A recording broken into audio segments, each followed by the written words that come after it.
Monster macam apa ini? Dibutuhkan 66 orang yang memegang kandang untuk melintasi seluruh Afrika untuk menangkapnya. Mereka membawa sangkar besi tersebut ke tepi sungai dan kemudian mengikat seekor domba sebagai umpan. Selanjutnya tuang sosis zaitun yang telah direbus selama 38 hari. Jebakan yang sempurna telah dipersiapkan dengan baik begitu saja. Menunggu hingga malam tiba, semua orang menatap kandang dengan saksama, menunggu mangsanya jatuh ke dalam perangkap. Di saat yang sama, sepasang mata besar Kazlan tiba-tiba muncul di layar monitor. Semua orang mulai waspada. Monster ini sangat pintar. Ia melihat domba di dalam kandang besi tetapi menyerang. Bahkan para pemburu pun sangat tidak sabar ketika harus menunggu. Namun di luar dugaan, sedetik kemudian ia kembali menyelam ke dalam air dan mengibaskan ekornya, bersiap untuk pergi. Pemburu hanya bisa memanfaatkan kesempatan untuk memegang senjata AK-47 dan menembaknya terus-menerus. Beruntung pelurunya mengenai sasaran. Meski kali ini monster itu tidak terjebak, pergerakannya bisa dilacak. Siapa sangka keesokan harinya ketika semua orang datang untuk memeriksa jebakan, kemudian saya menemukan bahwa domba itu tidak ditemukan. Sedangkan sangkar besinya masih utuh dan tidak rusak, hanya kameranya yang rusak terkena air hujan. Sepertinya monster ini tidak mudah untuk dihadapi. Namun hal itu tidak mematahkan semangat para pemimpin. Jacob tiba-tiba melepaskan tembakan.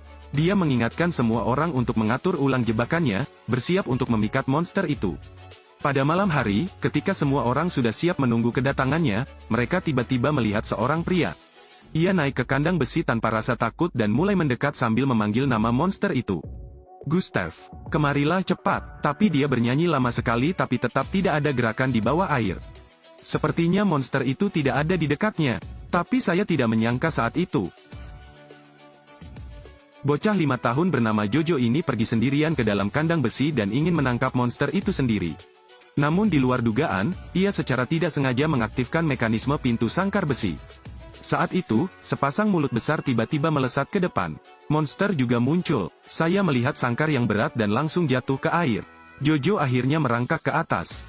Monster menyerang sekali lagi. Semua orang segera berlari. Kali ini mereka akhirnya melihat bentuknya dengan jelas.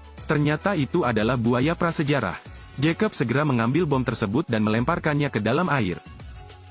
Melihat Jojo hampir mati, tim segera melompat ke dalam air. Buaya itu tampak ketakutan dan tidak berani mendekat. Tim berhasil menyelamatkan Jojo ke darat. Namun buaya itu diam-diam menyelinap ke tempat perlindungan mereka. Ia menyerang di belakang seorang tentara. Afifa, yang berada di samping, segera berlari keluar tenda menuju tempat semua orang berada. Maka tim segera memutuskan untuk mengemasi barang-barangnya dan pergi dari sini. Ternyata mereka hanyalah reporter dari sebuah surat kabar.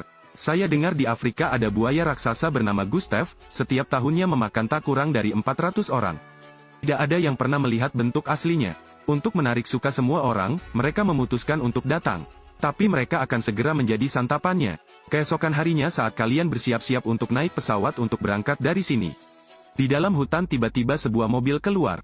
Mereka juga menikam seorang pemandu wisata hingga tewas. Selanjutnya, orang-orang yang tersisa diserang oleh orang-orang bersenjata. Tim dan Afifa berpencar menjadi dua arah untuk melarikan diri. Mereka bergegas menuju Afifa. Tiba-tiba Jojo muncul sambil memegang pistol dan menembak terus ke arah mereka. Saya hanya melihat pengemudi yang panik bergegas menuruni lereng dan mati seketika. Melihat bahwa dia sudah keluar dari bahaya, namun Stephen tidak sengaja berlari ke wilayah buaya tersebut. Di rerumputan, seekor binatang buas perlahan-lahan naik ke permukaan, memperlihatkan gigi harimau yang tidak rata. Tangan Stephen gemetar dan dia diancam akan menjatuhkan kameranya. Dia tidak berani bergerak untuk menipunya. Tapi saya tidak menyangka lengannya ada darah segar di air. Saya hanya melihat buaya itu perlahan berdiri dan membuka mulutnya lebar-lebar, dipenuhi bau darah. Stephen mengamati situasinya, mengambil kamera dan lari. Namun buaya mendengar suara itu dan mengejarnya. Saat itu, Stephen berusaha sekuat tenaga untuk melompat ke depan dan melewati dahan pohon besar. Buaya itu terjebak, mati-matian berusaha melarikan diri. Stephen segera mengangkat satu jarinya untuk memberi isyarat ramah ke arahnya. Lalu dia segera lari, namun dia meremehkan kekuatan buaya itu. Hanya beberapa detik kemudian, pohon itu terbelah menjadi dua dan kemudian bergegas mengejar Stephen. Bahkan ketika Stephen mencoba berlari secepat 100 meter per detik, dia tetap tidak bisa menghindarinya. Saat tim berlari, dia hanya melihat kamera Stephen tergeletak di tanah. Saat mereka hendak pergi, beberapa kaum reaksioner datang mencari mereka. Pemimpin Harry memaksa mereka untuk menyerahkan film tersebut. Ternyata Stephen tidak sengaja merekam proses mereka membunuh orang. Di bawah ancaman, Tim mengatakan dia akan membawa mereka ke tempat untuk mengambil film tersebut. Namun sebenarnya dia membawa mereka ke buaya. Ketika mereka tidak memperhatikan, Tim membunuh adik laki-laki Harry. Afifa memanfaatkan kesempatan itu untuk memercikkan minyak zaitun ke tubuh Harry.